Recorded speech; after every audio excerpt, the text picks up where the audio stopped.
नमस्कार, मैं चिराग जैन और आप देख रहे हैं पब्लिक व्यूज इंडिया। पूरे देश में इस समय नारी शक्ति वंदन अधिनियम की चर्चा है और ये माना जा रहा था कि लोकसभा में अगर ये बिल पास होता है, यानी कि बिल पास हो चुका है, अगर उस बिल में परिसीमन होता है, परिसीमन की शर्तें लागू होती है, ये कानून बनता है, तो देश की लोकसभा में 543 से बढ़कर 850 सीटें हो जाएंगी और उसमें से फिर 33% जो आरक्षण है वो महिलाओं को दिया जाएगा। पर ऐसा होता हुआ नजर नहीं आया। केंद्र सरकार को एक बड़ा झटका लगा और विपक्ष ने इसका समर्थन नहीं किया। आइए तमाम महिलाओं से बात करते हैं, उन सभी महिलाओं से बात करते हैं जो सपना देख रही थी देश की राजनीति में जाने का, देश की राजनीति में बहुत कुछ कर दिखाने का, और उसको लेकर के उनका क्या कहना है। आइए बात करते हैं। जी, मेरा इसमें यही कहना है कि जो राहुल गांधी जी हैं, अखिलेश जी हैं, इन्होंने महिलाओं के साथ घोर अन्याय किया है और इसका सारी महिलाएं घोर विरोध करती हैं कि इनको महिलाओं को जहां सपोर्ट करना चाहिए तो वहां पे इन्होंने पूरा उसका विरोध किया है। और जहां पे हमारी महिलाओं को पूजा जाता है, जिस देश में बोला जाता है कि सर्व मंगल मांगल्ये शिवे सर्वार्थ साधके शर्म नेत्रम्बके गौरी नारायणी नमोस्तुते, तो उन्होंने घोर उनका अपमान किया है। आज वो समाज में क्या मुँह दिखाएंगे? आने वाले इलेक्शन उनको दिख जाएगा कि महिलाओं की क्या शक्ति होती है और उनको समझ में आ जाएगा। पर उनका कहना है कि बीजेपी अपने फायदे के लिए ये परिसीमन करना चाहती थी। बीजेपी जो है ये नॉर्थ इंडिया में सीट बढ़ा देती जहाँ पर उनकी सरकार बनती और साउथ इंडिया के लोगों के साथ जो है वो भेदभाव करती, वहाँ की सीटें हटा देती। उसको लेकर राहुल गांधी जी का क्या बोल सकते हैं? उनको एक पप्पू की उपाधि भी दी जा चुकी है कि आप उनके इस जुमलेबाजी से बहुत ज़्यादा खुश मत होइए। वो कब क्या बोलेंगे उनका कुछ भी भरोसा नहीं किया जा सकता है। हमारी भाजपा सरकार सारी महिलाओं के साथ में हमेशा से उन्होंने न्याय किया है और किसी के साथ में भेदभाव नहीं करते हैं और जिसके साथ करते सबका पूरा इधर सारी महिलाओं को एक समान आरक्षण मिले। वो सबको चाहते सब महिला एक समान रहें, उनको समाज में हर तरह से सम्मान मिले, बस उनका यही रहता है। अब नरेंद्र मोदी ने जिस तरीके से कल राष्ट्र के नाम संबोधित किया, उन्होंने कहा कि भले ही हमें 66% विपक्ष के नेताओं द्वारा जो है समर्थन नहीं मिला, लेकिन 100% महिलाओं का समर्थन हमारे साथ है। इसमें कितनी सच्चाई है? जी, वो महिलाओं की शक्ति को अच्छे से जानते हैं, महिलाओं को इतना रिस्पेक्ट करते हैं कि ये सबको पता है। हमारे देश में सबको पता है कि महिलाओं का कितना उन्होंने समर्थन किया है। महिलाओं को गैस चूल्हा देके उन्होंने उनकी कितना सपोर्ट किया है, चाहे वो किसान योजना के अंतर्गत महिलाओं को दिया है और ये पेंशन भी दिया है उन्होंने, ताकि महिलाओं को हर तरह से उनको सपोर्ट किया जा सके। लेकिन ममता बनर्जी तो महिला है मैम, उन्हीं की पार्टी टीएमसी ने भी सपोर्ट नहीं किया। टीएमसी के तमाम सांसदों ने जो है वो परिसीमन करने के लिए। जी, ममता तो आप जानते हैं कि वो किसी का सपोर्ट नहीं करती हैं। वो तो नौटंकी में सबसे आगे हैं कि उनको बस अपनी सीट चाहिए, इसके लिए किसी का भी गला दबा सकती हैं। ये कोई बिल नहीं था, महिलाओं को आगे बढ़ाने के लिए एक कदम था। हमारे जो प्रधानमंत्री हैं, यशस्वी प्रधानमंत्री श्री नरेंद्र मोदी जी, उन्होंने जो महिलाओं के लिए 33% आरक्षण का रखा था, तो जो ये बिल गिर गया, ये हमारे जो सामंतवादी प्रथा है कि मतलब महिलाओं को जो आगे नहीं बढ़ने दिया जाएगा, ये उन्हीं की मानसिकता का एक नमूना है। तो अगर महिलाओं के पक्ष में ये बिल था, महिलाओं के पक्ष में परिसीमन था, महिलाओं के पक्ष के लिए सरकार 33% आरक्षण करना चाहती थी, तो मैम विपक्ष के नेताओं ने सपोर्ट क्यों नहीं किया? विपक्ष के नेता भी तो वोट लेते हैं, विपक्ष के नेता भी तो राजनीति में है। तो वो अब ये उनकी मानसिकता है कि वो नहीं चाहते कि महिलाएं आगे वो उनकी वो मानसिकता है कि हम ही आगे बढ़ें। देखिए, शुरू से ही तो हमारे समाज में महिलाएं दबी कुचली गई हैं। ये तो शुरू से ही बात है, ये कोई आज नई बात नहीं हो रही है। लेकिन यही है कि वो लोग ये नहीं चाहते होंगे कि भाई हम लोग आगे बढ़े, महिलाएं आगे बढ़े। राहुल गांधी तो कह रहे हैं कि उनकी पूज्य माता जी सोनिया गांधी, प्रियंका गांधी वो खुद जो है वो महिला आरक्षण के लिए जो है वो समर्थन में है और उन्होंने महिलाओं के लिए हमेशा सोचा है। अगर वो लोग समर्थन में होते तो इस बिल का विरोध क्यों करते? सबसे बड़ी चीज़ तो ये है। आपके दिल में क्या है हमें नहीं पता, लेकिन आपने सामने उस कानून का विरोध किया। वो कानून नहीं था, हमारी एक शक्ति थी, महिला शक्ति थी, जिसका उन्होंने पुरजोर विरोध किया, जो गलत है और इसका जो है खामियाजा उनको भुगतना पड़ा। हर चीज़ में पॉलिटिक्स को देखना ठीक नहीं है। जैसे महिला आरक्षण बिल था, इन लोग को सबको मिलके उसमें जो कमियां थी उसको हटा के जो उसके लाभ थी उसको लागू करवा देना चाहिए था, या उनको बताना चाहिए था कि भाई हाँ ये कमियां हैं, आप उसके बाद दोबारा लाइए और हम उसका विरोध समर्थन करेंगे। लेकिन इन्होंने तो बिल्कुल ही उसका पुरजोर विरोध कर दिया। 100%। मोदी ने लोकसभा में ये भी कहा था कि अगर आपको लगता है कि मैं अपने नाम के लिए या अपनी पॉलिटिक्स के लिए कर रहा हूँ तो आइए मैं आपके पोस्टर भी लगवा दूंगा, पर उसके बावजूद उन्होंने ये जो है पक्ष में नहीं आए। यही है ना कि वही चीज़ है कि हर चीज़ में अगर आप पॉलिटिक्स देखोगे तो आप कभी किसी चीज़ का समर्थन कर ही नहीं पाओगे।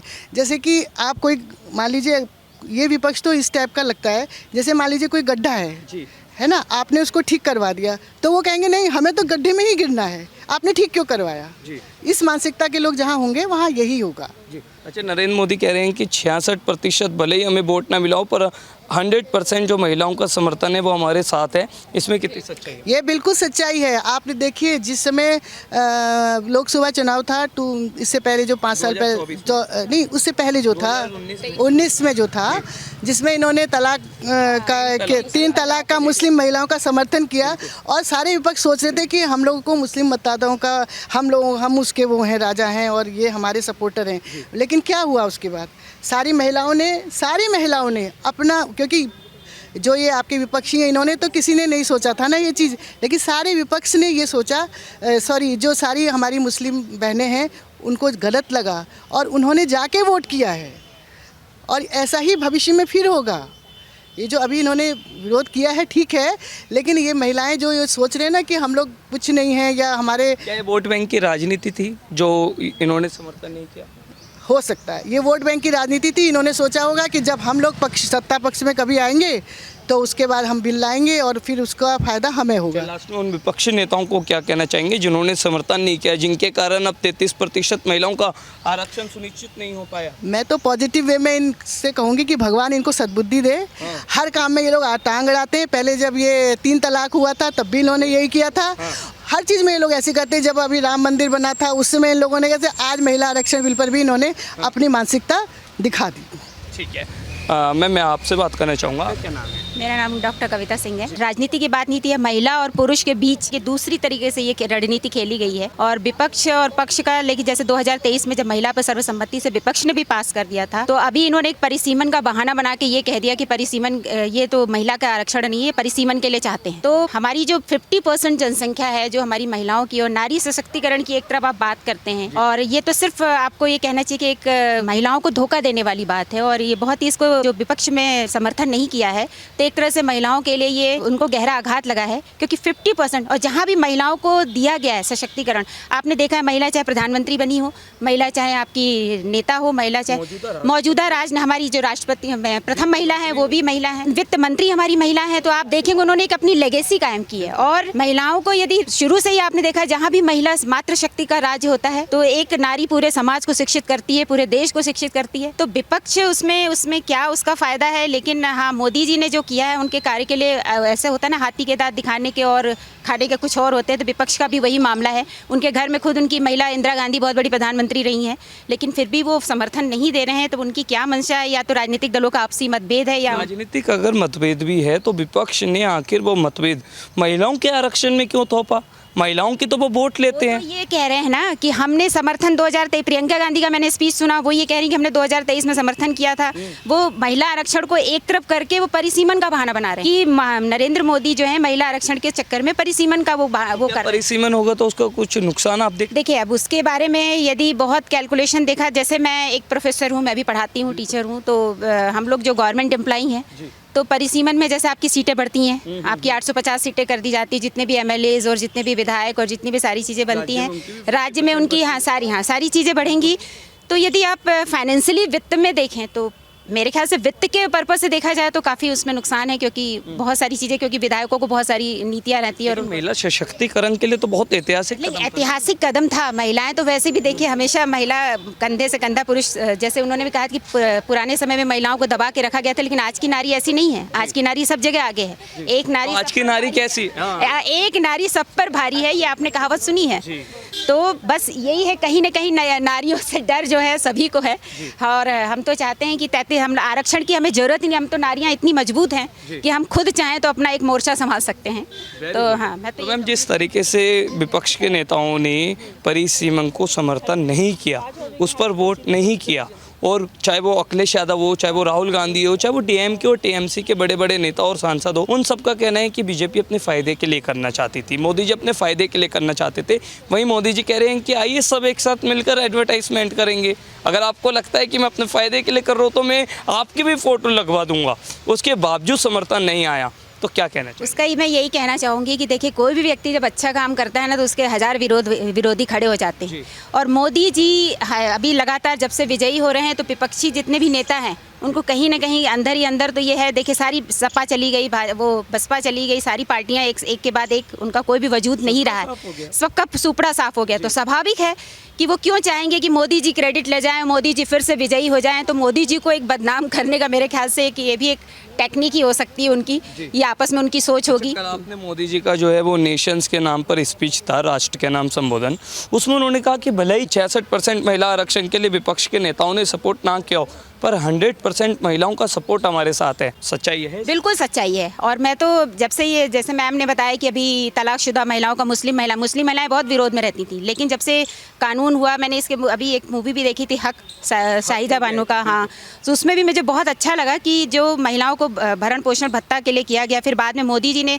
राजीव गांधी की सरकार के समय ही उसको वापस करके उनको 90 दिन का कर दिया गया था, लेकिन मोदी जी ने ही उसको वापस 3 तलाक मुद्दे को फिर से विधेयक को पास करा, महिलाओं को एक आज़ादी दी, स्वतंत्रता दी। उन नेताओं को क्या कहना चाहेंगे? राहुल गांधी, अखिलेश यादव, ममता बनर्जी, ऐसे तमाम नेताओं का आपका क्या कहना है? मेरे लिए तो यही कहना है कि देखिए, ये लोग सिर्फ अपना व्यक्तिगत, जातिगत, अपना जो भी है अपनी प्रोग्रेस देख रहे हैं, उनको समाज या महिलाओं की प्रोग्रेस से कोई मतलब नहीं है।